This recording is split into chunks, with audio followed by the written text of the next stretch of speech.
Hello friends, welcome to Students Akhbar section. This is one of the students' favorite sections. So let's start. आज की जो ताज़ा खबरें हैं, corona package put money in the hands of people. जो corona package जो सरकार ने हेराल्ड करा है, Herald is a very good word. ये अपन पहले भी सुन चुके हैं, जिसका मतलब होता है किसी चीज़ को अनाउंस करना. ये न्यूज़ है जिसके अंदर राहुल गांधी, आप सभी जानते हैं, वो बहुत फेमस हैं अपने. He is known as malapropism. It's a good word.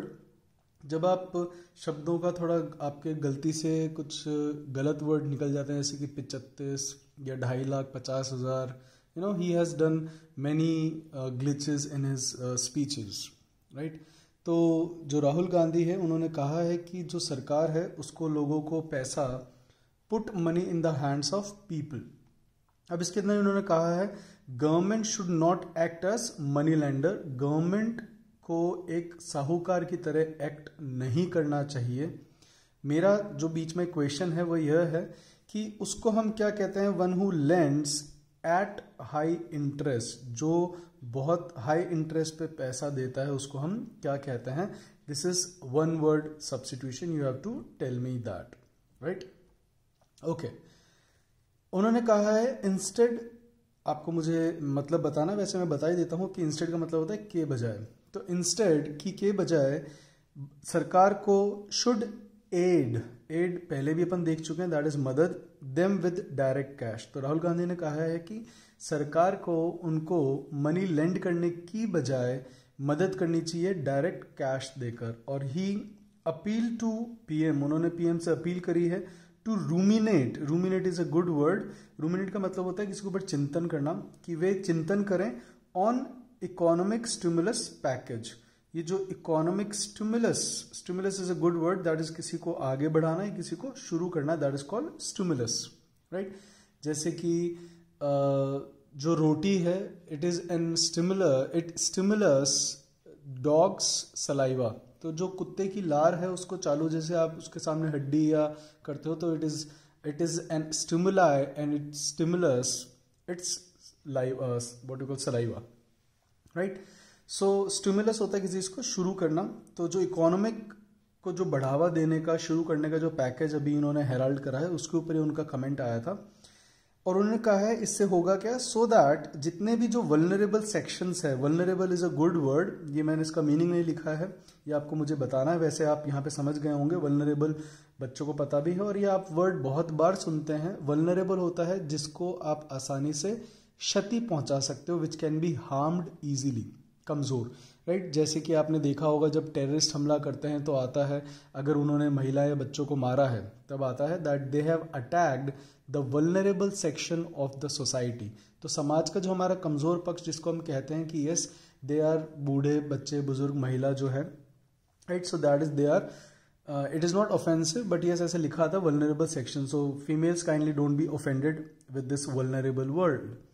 सो उन्होंने कहा है कि जो वल्नरेबल सेक्शन है इट कैन बी प्रोटेक्टेड. जो हमारी लघु उद्योग है, कुटीर उद्योग है, वे वल्नरेबल सेक्शन उन्होंने कहा है. और जो लेबर्स हैं, यह उनको एड के लिए उन्होंने कहा है कि उनके हाथ में डायरेक्ट पैसा दो, जिससे कि जो वल्नरेबल सेक्शन है उसको हम बचा सके. और उन्होंने कहा है कि जो पीएम है, he said PM must pay heed. Heed is a good word. Heed का मतलब होता है ध्यान देना, केयर भी होता है. You should not be heedless. Heedless भी पेपर के अंदर वर्ड आया है और हीड भी आया है. Heedless is careless, right? You should not be heedless towards your parents advice, कि तुम्हें अपने माता पिता की सलाह की तरफ हीडलेस नहीं होना चाहिए. टू हिज सजेशंस, तो उन्होंने पीएम को कहा है कि आप मेरे सजेशंस की तरफ कृपया करके हीड दे, मतलब ध्यान दे. The next news says, again it is related to corona package. The corona package, it is domestic defense procurement. procurement का मतलब होता है किसी चीज को प्राप्त करना, हासिल करना, specially for military weapons, right? अपन इसको ऐसे देख लेते हैं, शायद ये आपको पूरे स्क्रीन पे नहीं आया तो मैं इसको घुमा देता हूं.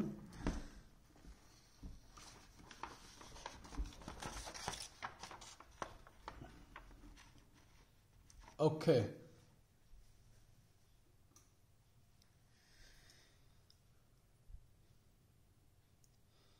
He said, like the news says, Corona package domestic defense procurement gets separate budget provision. Provision होता है कोष, राइट. यह फाइनेंस मिनिस्टर ने कहा है कि जो गवर्नमेंट है वह बनाएगी budget for domestic defence procurement. Defence procurement defence के जो मिलिट्री हथियार है उनको हासिल करने का एक अलग से प्रोविजन बनाया जाएगा. ये एफएम ने मतलब फाइनेंस मिनिस्टर ने हेराल्ड करा है सैटरडे को.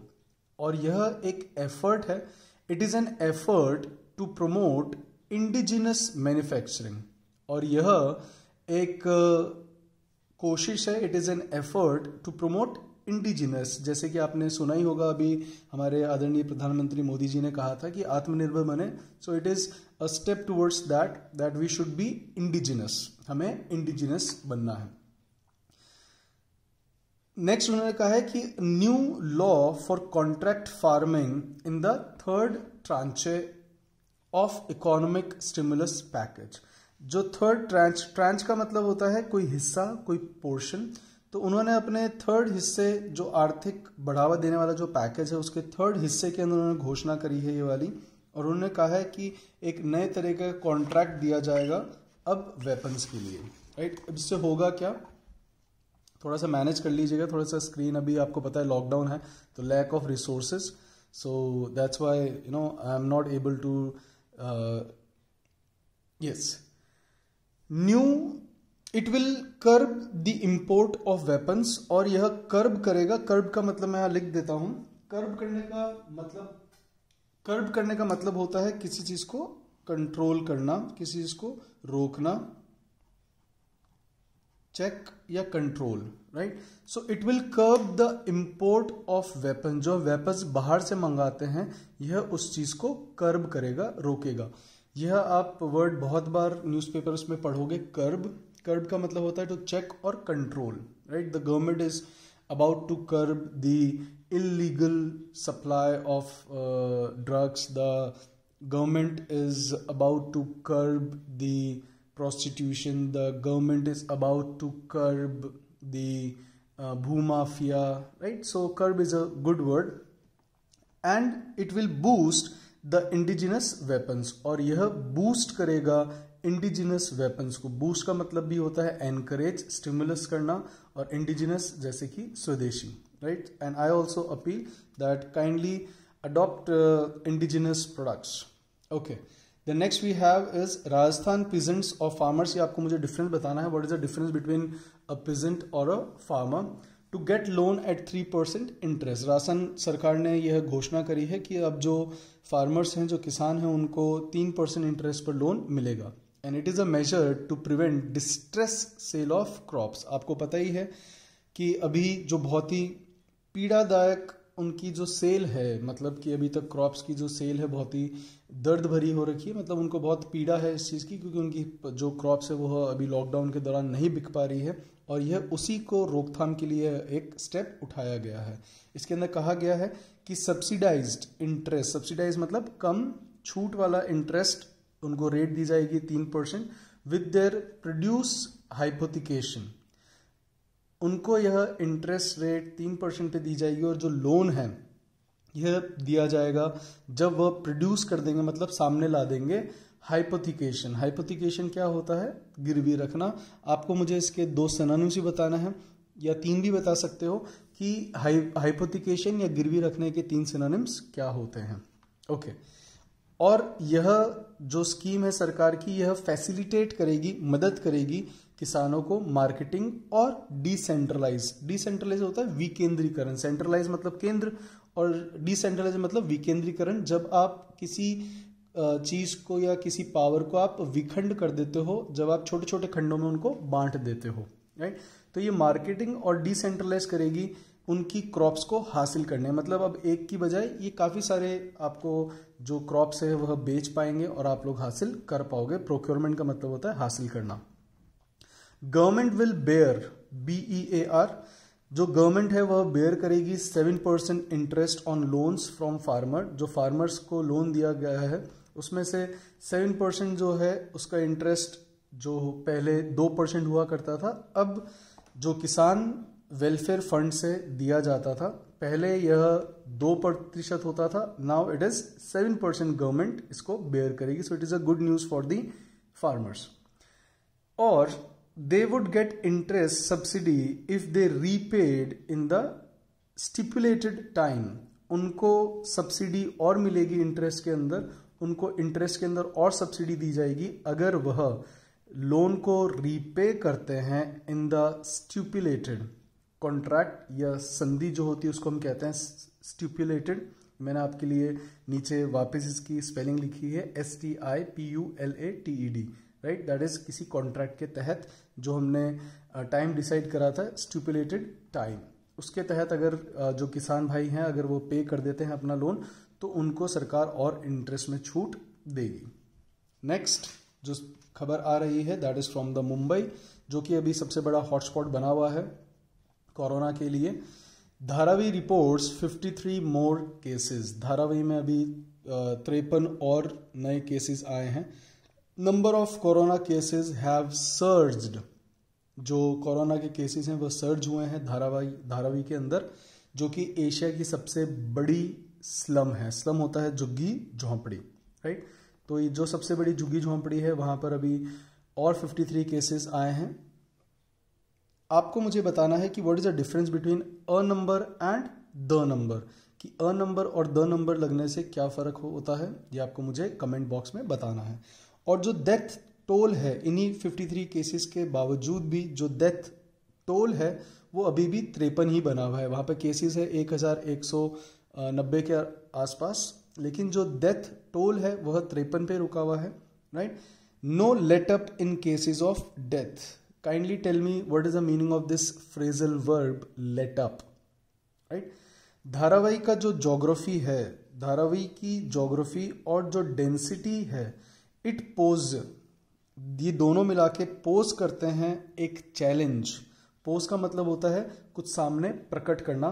तो जो धारावी के जो ज्योग्राफिकल भूगोलिक और जो उसकी डेंसिटी है मतलब घनत्व, वो दोनों ही मिलाकर एक चैलेंज बना के लाते हैं. क्यों? क्योंकि वहाँ आपको पता है अगर झुग्गी झोंपड़ी में है तो वहाँ के लोग पार्टेक करते हैं बहुत ही छोटे रूम को.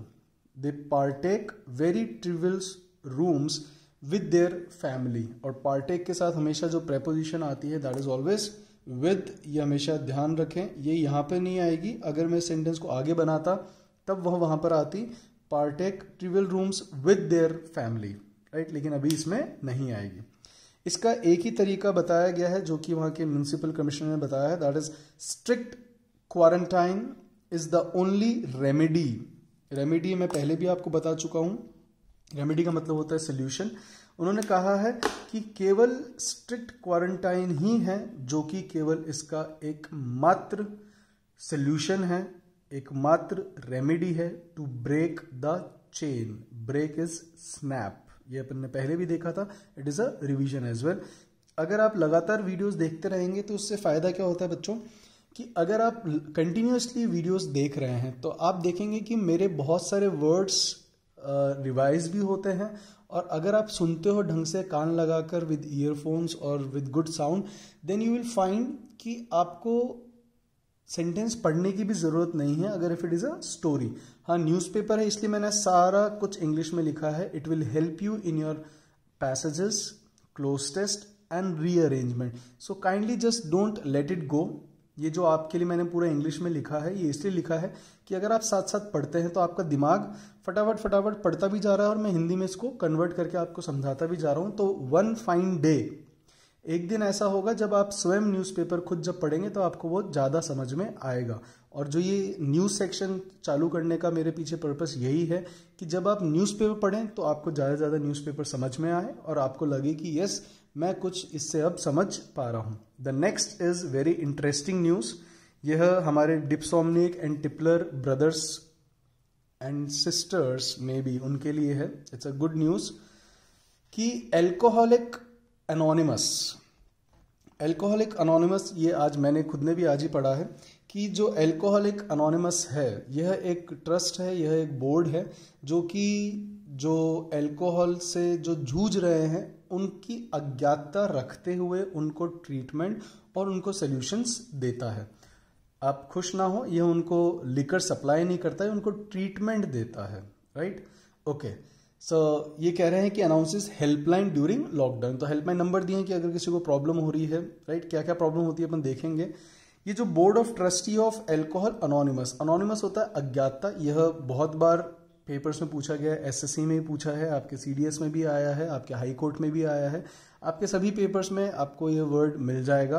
अनोनिमस राइटर्स भी होते हैं जो अपना नाम नहीं बताते हैं, कई बार अज्ञात सूत्रों से भी हमें पता पड़ता है, आप न्यूज़ में सुनते हैं। तो अनोनिमस सोर्सेज से हमें अभी अभी खबर मिली है, राइट। अगर आप इंग्लिश में सुनेंगे तो आपको ये अनोनिमस वर्ड मिल जाएगा। So the board of trustee of alcohol anonymous of India offers helpline in aid of those suffering from alcoholism. तो यह उनको एड प्रोवाइड कराता है, right. Aid is help, as you all know, ये पहले भी अपने वर्ड आ चुका है।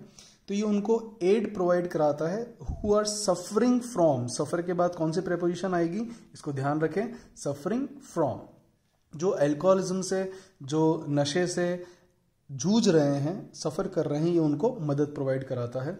और दिस लॉकडाउन, उन्होंने कहा है कि जो लॉकडाउन है इट इंटेल्स, इंटेल्स का मतलब होता है कुछ चीज अपने साथ साथ लेकर आना, टेल मतलब हो गया पूंछ, राइट। एंटेल्स का मतलब साथ साथ कुछ लेकर आना, साथ साथ।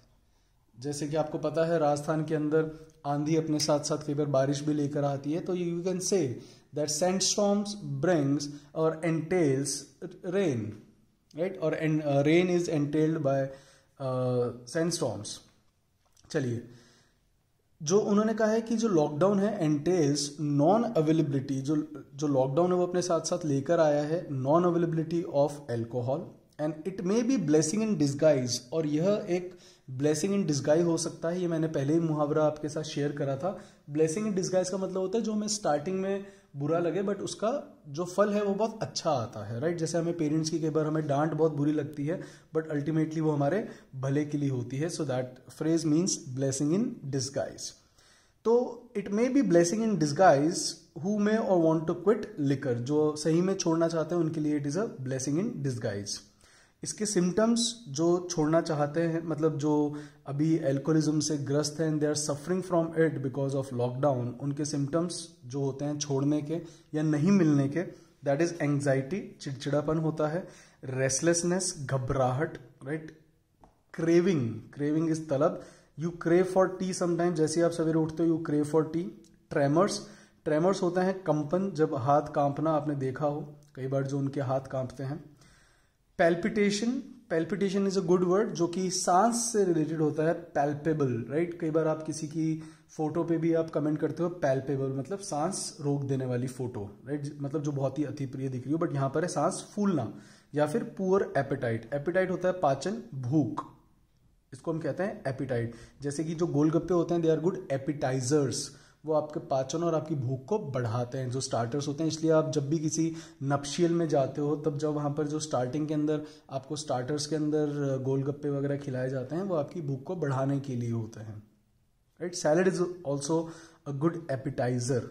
और अगर आपको किसी को कहना है कि अपना भोजन आप इंजॉय करो, तो अगर आपके घर में कोई भी व्यक्ति खाना खा रहा है तो आप उसको कह सकते हो have a born appetite, BON, born का मतलब ही होता है हैप्पी, राइट। तो आप उनको कह सकते हो born appetite. Okay, so in this dire situation, अभी जो ये भयंकर सिचुएशन आ रखी है लॉकडाउन की और लिकर की अवेलेबिलिटी नहीं होने की, तो जो ये एल्कोहलिक अनोनिमस जो बोर्ड या ट्रस्टी है, उन्होंने अभी लोगों को they are ready to aid them, वो उनको तैयार हैं उनको एड करने के लिए, not by providing liquors but yes, वो उनको कॉल कर सकते हैं हेल्पलाइन नंबर से। दो मैं यहाँ पे हेल्पलाइन नंबर लिखना भूल गया, some of the students must be suffering from this alcoholism, right, as I discussed in the lockdown for boys, right. So these are the 5 news and I'll try to bring some more interesting news of economics and other sectors in the next edition of Students Akhbar. I hope you must be enjoying and gaining some what you call knowledge, and stay tuned and keep listening, keep watching English by Heart. Till then, sayonara.